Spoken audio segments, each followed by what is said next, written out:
नमस्कार. मनस्वास्थ्याची दैनंदिनीच्या आजच्या सत्रात आपण थोडासा सुख आणि आनंद याचा विचार करूया.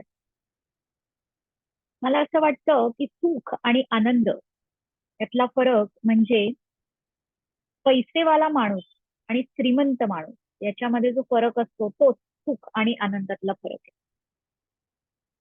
जो माणूस पैसेवाला असतो तो श्रीमंत असेल असंच नाही, आणि जो श्रीमंत असतो तो पैसेवाला असतो. या दोन शब्दांमध्येच एक छटा आहे बघा. पैसेवाला म्हणजे खूप पैसे आहेत, खूप पजेशन आहे. म्हणजे अगदी सोपं सांगायचं तर पैसेवाला जो माणूस असतो त्याच्याकडे परचेसिंग पॉवर म्हणजे क्रयशक्ती आहे. पण म्हणजेच तो श्रीमंत आहे का, सांगता येत नाही. कारण श्रीमंती ही भावना आहे. एखाद्या माणसाकडे त्या अर्थाने, लौकिक अर्थाने पैसे नसतीलही पण तरी सुद्धा त्याला वाटू शकतं की मी खूप श्रीमंत आहे. तर मला असं वाटतं की पैसेवाला आणि श्रीमंत यात जो फरक आहे तो सुख आणि आनंद यामधला फरक असावा. आपण जर प्रत्येकाने आपापल्या परीने विचार केला आणि आपण स्वतःला विचारलं की आपण दररोज कळत नकळत ज्या काही गोष्टी करतो त्या सगळ्यांचं, त्या प्रत्येक गोष्टीचं जे अंतिम ध्येय आहे ते काय आहे. म्हणजे आपण नोकरी करतो, पैसे कमावतो, आपण शिक्षण घेतो, मुलांना शिक्षण देतो, मुलांची काळजी घेतो, नातेवाईकांची काळजी घेतो, आपल्याला उत्तम मित्र मैत्रिणी असावेत असं आपल्याला वाटतं, आपण उत्तम पुस्तकं वाचतो, आपण नाटकाला जातो, सिनेमा बघतो, संगीत ऐकतो, वाचतो, आपण स्वयंपाक करतो, आपण ट्रिपला जातो. ह्या सगळ्या गोष्टी, ज्या काही आपण गोष्टी करतो त्या सगळ्या गोष्टींमधून आपल्याला काय मिळवायचं असतं, तर आनंद मिळवायचा असतो.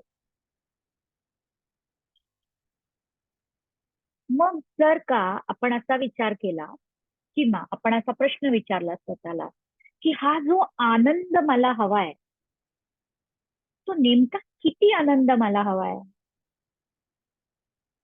तर किती आनंद हवाय याचं उत्तर आपल्याला असं एका कुठल्याही परिमाणामध्ये देता येणार नाही. त्याला काही एकक नाही ना. आनंद मोजणार कसा आपण? पेट्रोल पंपावर जाऊन आता पेट्रोल आपण भरतो तसं आता माझ्यामध्ये 2,000 रुपयांचा आनंद द्या असं आपण म्हणू शकतो. 30 लिटर पेट्रोल भरा तसा 30 लिटर आनंद असं नाही म्हणू शकत. त्यामुळे किती आनंद हवाय याचं उत्तर काय आहे? भरपूर आनंद हवाय, कायम खूप आनंद हवा. केव्हा आनंद हवाय? संध्याकाळी हवाय, दुपारी हवाय, सकाळी हवाय, उद्या हवाय, परवा हवाय, 2 वर्षांनी हवाय?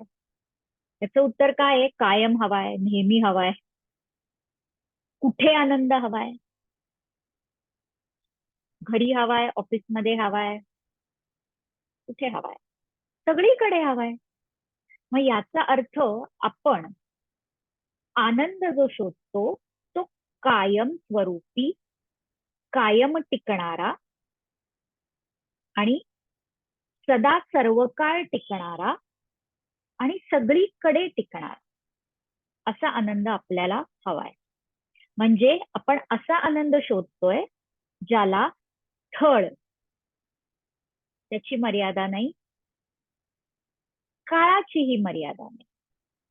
मग असा स्थळ आणि काळ यांच्या पलीकडे किंवा यांची मर्यादा नसणारा अमर्याद आनंद जर आपण शोधत असू तर तो आनंद मिळण्याचा जो स्रोत आहे तो काय असला पाहिजे?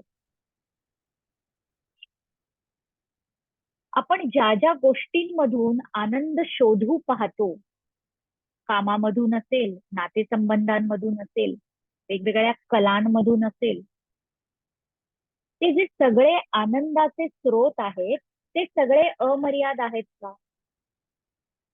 आपल्या कामाला स्थळ आणि काळाच्या मर्यादा आहेत, आपल्या नातेसंबंधांना आहेत, आपल्या कला जीवनाला आहेत. मग जर का आपण आपल्याला हवा असलेला हा अमर्याद आनंद जर मर्यादित स्रोतांमधून शोधायला गेलो तर आपल्याला तो मिळणार नाही. म्हणजेच आनंदाचा स्रोत हा बाहेर नाहीये, आनंदाचा स्रोत मीच आहे. कारण जर का माझ्यामध्ये आनंदाचा स्रोत नसतात तर मी आनंद शोधायलाच गेले नसते.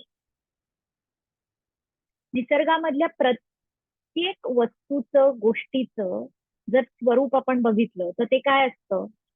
प्रत्येक वस्तू प्रत्येक गोष्ट कायम आपल्या मूळ स्वरूपाकडे जाऊ बघतो.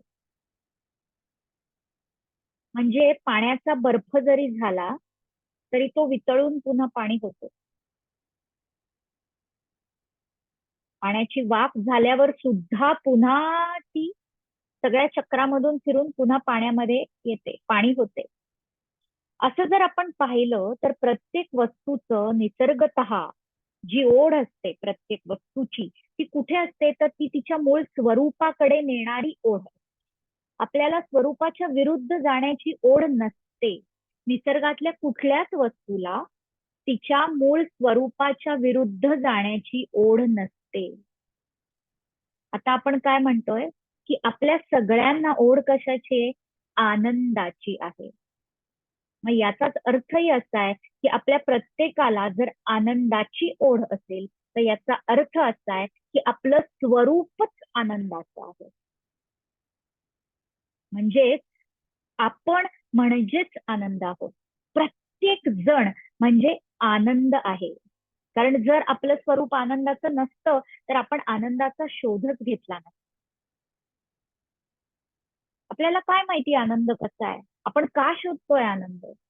याचं कारण आपल्याला माहिती आनंद कसा आहे, आपलं स्वरूपच आनंदाचं आहे. फक्त चुकतं काय तर बाहेरच्या गोष्टींमधून आनंद मिळेल असं वाटतं आणि तिथे आपण शोध घेतो आणि आतमध्ये डोकावून बघत नाही. आता आजकालच्या काळामध्ये खरं म्हणजे आंतरिक आनंद, अंतर्नाद हे सगळे शब्द आपल्याला माहिती आहेत.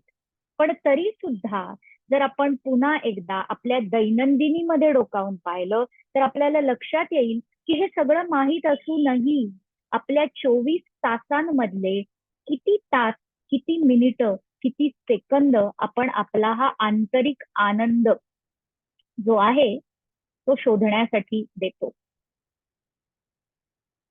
हा जो आनंद आहे ना, त्या आनंद शोधण्यासाठी सुद्धा 2 शब्द आपल्या तत्वज्ञानामध्ये वापरलेले आहेत. आपल्याला कुठली गोष्ट मिळू शकते? 2. एक, जी गोष्ट आपल्याकडे नाही ती गोष्ट आपल्याला सापडू शकते. दुसरी, जी गोष्ट आपल्याचकडे आहे पण ती झाकली गेलीये, त्याच्यावरचं झाकण, त्याच्यावरचं आवरण काढलं की ती गोष्ट आपल्याला मिळू शकते.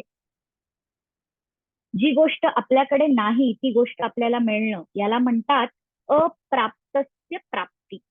म्हणजे जे माझ्याकडे नाही ते मला मिळालं. दुसरी जी प्रकार आहे की जे माझ्याकडे आहे ते मला सापडणं. म्हणजे हा चष्मा मी डोक्यावर लावलाय पण मला सापडतच नाहीये चष्मा कुठे. मी सगळीकडे शोधत फिरते. कोणीतरी येतं आणि म्हणतं, अरे बघ ना, हा चष्मा तू तुझ्या डोक्यावरच ठेवलाय. आणि मग मला नीट दिसायला लागतं. हे जे आहे याला प्राप्तस्य प्राप्ती म्हणतात. म्हणजे जे माझ्याकडे आहे ते मला पुन्हा सापडलं. आनंद हा तसा आहे. आनंद ही अप्राप्तस्य प्राप्ती नाहीये. त्यामुळे आनंद आपल्याला कुठूनच मिळणार नाहीये. आनंद आपल्याला आपल्यामधूनच मिळणार आहे.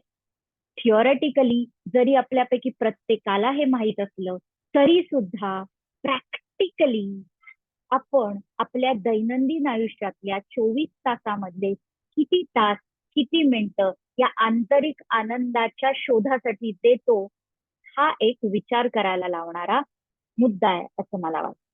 तुम्हाला काय वाटतं मला नक्की सांगा. धन्यवाद.